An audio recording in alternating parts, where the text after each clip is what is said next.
नमस्कार दोस्तों। Stock market में कमाने का सबसे पहला रूल है कि किसी भी हालत में आप कितने ही अमीर क्यों ना हो, स्टॉक मार्केट में उतना ही पैसा लगाना है जिसको खोने का आपको कोई गम ना हो। अगर ज्यादा पैसा है और लगता है क्या फर्क पड़ता है, लगा देता हूं 2 4 10 लाख, तो लगा दो, क्योंकि आपको कोई फर्क नहीं पड़ता। आप अमीर हो, लेकिन बाकी जितनी भी ऑडियंस मुझे सुन रही है, देख रही है, उतना ही इन्वेस्ट करो जितना आपके इस पिगी बैंक में पड़ा हो, कि अगर चला भी गया तो दुख नहीं होगा आपको। और ये रूल नंबर 1 स्टॉक मार्केट का ही बेसिक रूल नहीं है। हर व्यापार में शुरुआत छोटी होनी चाहिए। Don't take risk more than you can afford to lose. मेरा बस चले तो मैं भारत की हर गली में, नुक्कड़ में लिख दूं, हे व्यापारियों, हमेशा छोटी शुरुआत करो, थोड़ा सा पैसा लगाओ, घर से शुरुआत करो, शुरुआत में कोई एम्प्लॉय मत रखो, खुद करो। अपना एग्जाम्पल बताता हूं।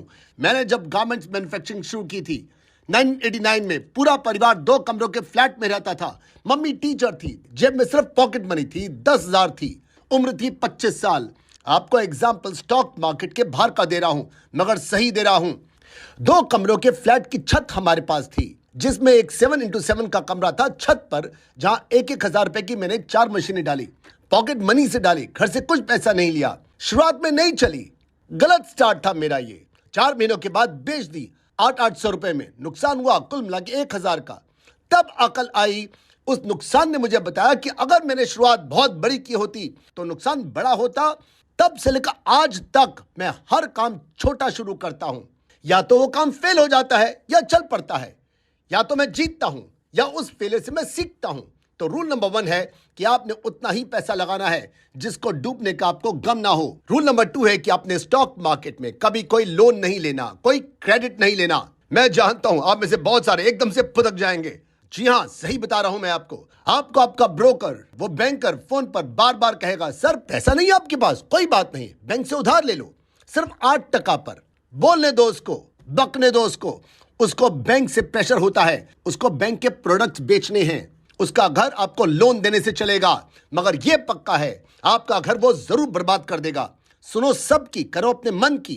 लोन नहीं लेना, क्रेडिट नहीं लेना। मेरे पिछले वाले एग्जाम्पल में अगर मैंने लोन लिया होता तो घर वालों को देना पड़ता।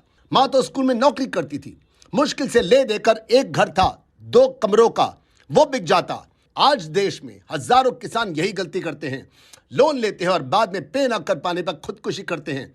लोन आपने अपने बिजनेस में कब लेना है, कब नहीं, आगे आने वाली वीडियोस में बताऊंगा। यहां चलते चलते ये बता दूं कि अगर हो सके तो उधार लो नहीं, उधार दो। उधार देना अच्छा है, कुछ दाग अच्छे होते हैं, कुछ उधार देना अच्छा होता है, मगर दोस्तों को उधार नहीं देना। बिजनेस में व्यापारियों को उधार दो।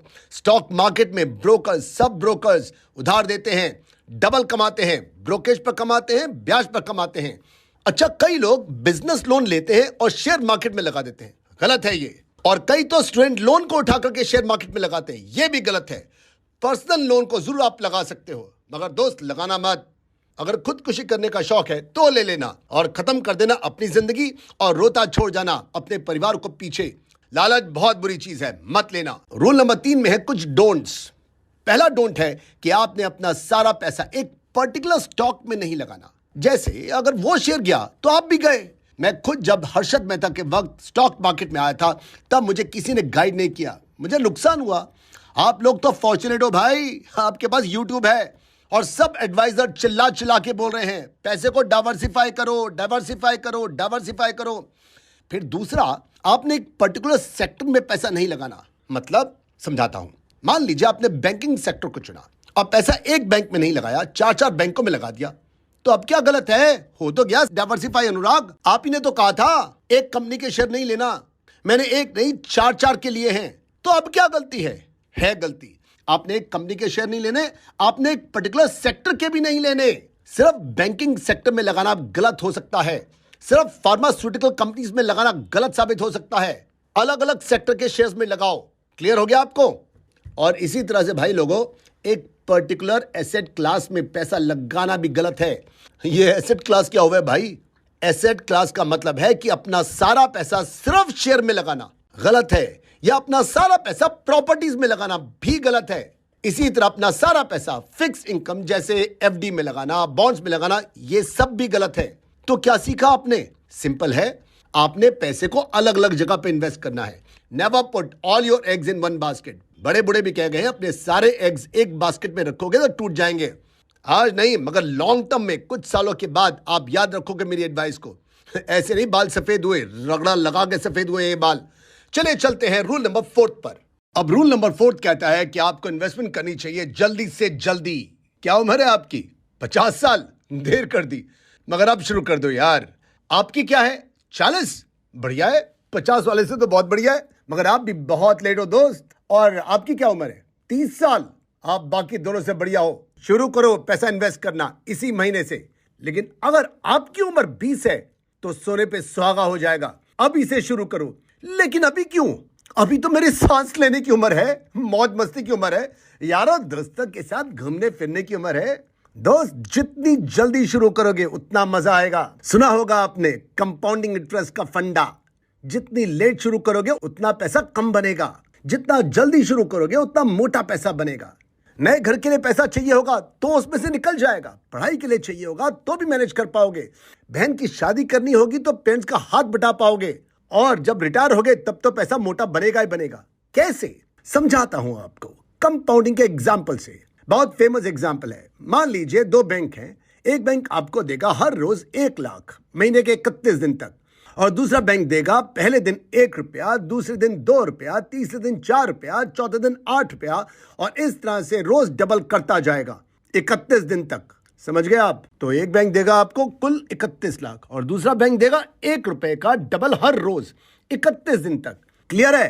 तो आप बताओ कौन से बैंक से लोगे पैसा? कौन सी ऑप्शन लेना पसंद करोगे? पहली ऑप्शन हर रोज के 1 लाख। दोबारा सोच लो, आपको मिलेंगे कुल मिलाकर 31 लाख, और जबकि दूसरा बैंक आपको दे सकेगा 31 दिनों के बाद कितना? जानते हो कितना? 107 करोड़ से भी ज्यादा। क्या? जी हां, इसी को वॉरेन बफेट कहते हैं कंपाउंडिंग का 8वां जादू। पैसे को पैसा खींचता है। जितनी जल्दी शुरू करोगे आपका सेव किया हुआ पैसा और ज्यादा पैसा बनाएगा। एक और एग्जांपल से समझिए। 2 दोस्त हैं, एक का नाम है पप्पू और दूसरे का नाम है टप्पू। कैसे लगे नाम पप्पू टप्पू? तो दोनों की उम्र है 20 साल। दोनों पैसे को सेव करते हैं और सेव करते हैं 15,000 हर महीने। मगर टप्पू शुरू करता है 20 साल की उम्र में हर महीने 15,000 रुपए सेव करना, और पप्पू सेव करता है 35 साल की उम्र में वही 15,000 हर महीने। दोनों दोस्त पैसा सेव करते हैं 50 साल की उम्र तक। तो पप्पू ने सेव किया 15 साल तक पैसा सेव, और टप्पू ने सेव किया 30 साल तक। रेट ऑफ इंटरेस्ट लगाते हैं 12%। तो बताइए दोनों के कितने कितने पैसे होंगे जब दोनों 50 साल की उम्र तक के हो जाएंगे? वीडियो को स्टॉप कीजिए और कैलकुलेट कीजिए। अभी कीजिए, मैं बताता हूं। पप्पू के 15 सालों में होंगे हर महीने 15,000 सेव करने से कुल मिला के 76 लाख। मगर श्री श्री 1008 महाराज टप्पू जी के 30 साल के कारण डबल नहीं होंगे, 1.5 करोड़ नहीं होंगे। टप्पू के होंगे इस कंपाउंडिंग इंटरेस्ट के कारण पप्पू से 7 गुना ज्यादा। कितना? 5 करोड़ 30 लाख। जी हां, 5 करोड़ 30 लाख। इसीलिए वॉरेन बफेट कहते हैं कि मैं जो कुछ भी बना हूं इस कंपाउंड इंटरेस्ट के कारण बना हूं। इसीलिए दोस्तों, जल्दी से जल्दी शुरुआत करो इन्वेस्ट करना। शेयर मार्केट में करो, शेयर मार्केट के बाहर भी इन्वेस्ट करो। बस इन्वेस्ट करते हुए ख्याल रखना कि पैसा जहां भी इन्वेस्ट करो वहां इंटरेस्ट रेट ज्यादा से ज्यादा हो। इसको आप रूल ऑफ 72 से समझिए। अगर आपको सेविंग्स अकाउंट से इंटरेस्ट रेट मिलता है 4%, ठीक है, और दूसरी जगह से मिलता है 12% का इंटरेस्ट। पहली जगह यानी सेविंग्स में था 4% और दूसरी जगह मिलता है 12%। तो अब बताइए आपका पैसा डबल कितने सालों में होगा? इसको निकालने का सिंपल सा तरीका है, उस इंटरेस्ट को 72 से डिवाइड कर दो। तो कीजिए 4 को और 12 को 72 से डिवाइड। आपका आएगा 6 साल और 18 साल। यानी आपको इंटरेस्ट रेट जितना मिलता है उतनी जल्दी आपका पैसा डबल होगा। और उस पर भी जब आपको कंपाउंडिंग इंटरेस्ट मिलेगा तो रिपलिंग इफेक्ट होगा, डोमिनोस इफेक्ट आएगा। पैसा जल्दी जल्दी दुगना, तिगना, 4 गुना, 5 गुना होता जाएगा। अब यहां पर अगर मेरे समझाने में कोई कमी रह गई हो, जल्दी जल्दी बोला हो, समझ में ना आया हो, तो इस पॉइंट को दोबारा देख लीजिए रिवाइंड करके। और वैसे इतना भी बुरा ट्रेनर नहीं हूं। चलिए चलते हैं नेक्स्ट स्लाइड पर। रूल नंबर 5 है कि एक बार शेयर बेचने के बाद आपने शेयर प्राइस को वापस चेक नहीं करना। जो डील खत्म वो खत्म। बार बार चेक करोगे, बार बार पछताओगे, यार मैं तब ना बेचता, अब बेचता।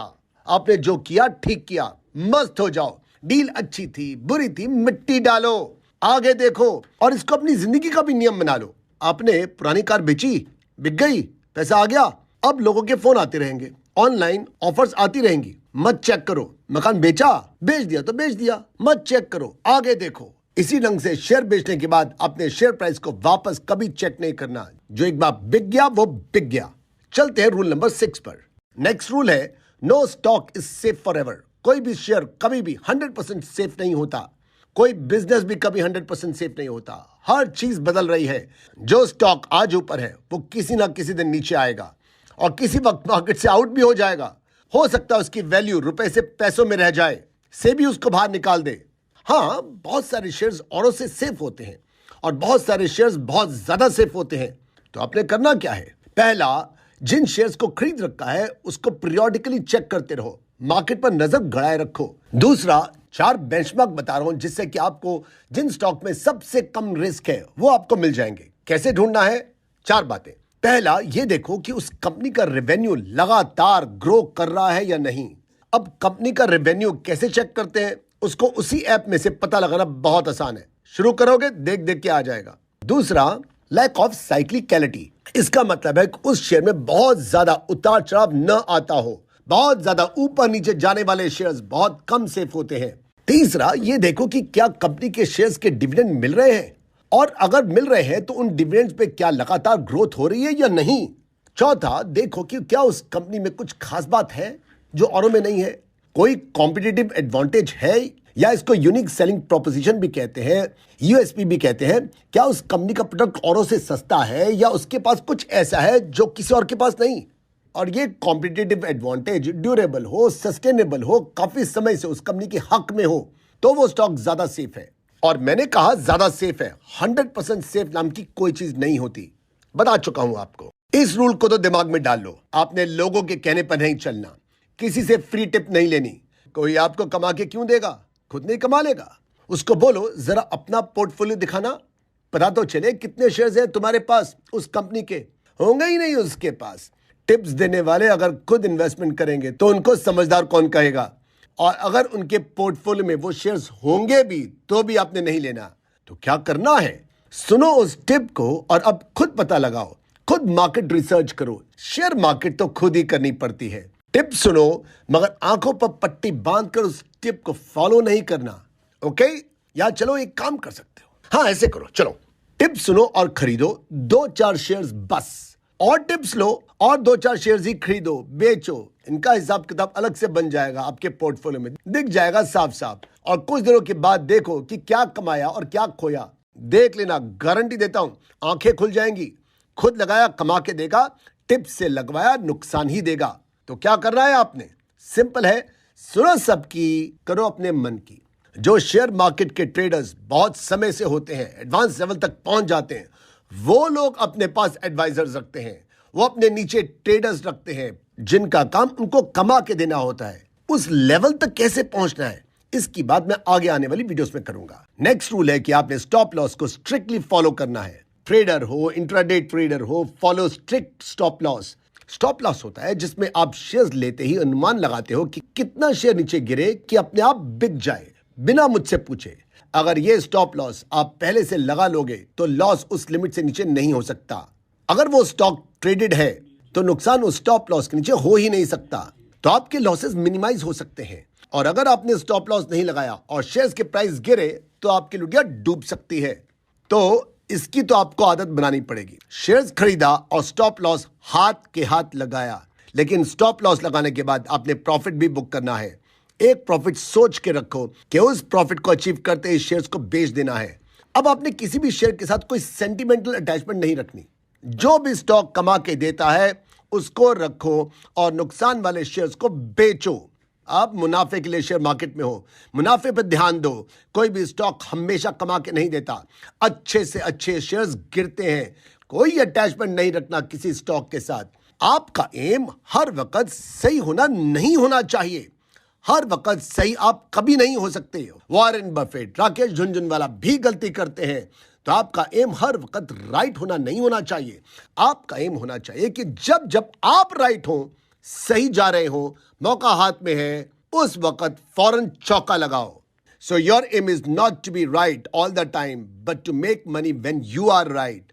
अपनी स्ट्रेटजीज बनाओ, हर एक की अपनी अपनी स्ट्रेटजीज होती हैं, ट्रेड करने का स्टाइल होता है। बनाइए अपने स्टाइल को और फॉलो कीजिए। आपको जितने भी रूल्स बताए हैं और जितने भी आगे आने वाले रूल्स मैं बताऊंगा, उन सब में एक एस्ट्रिक्स लगा हुआ है।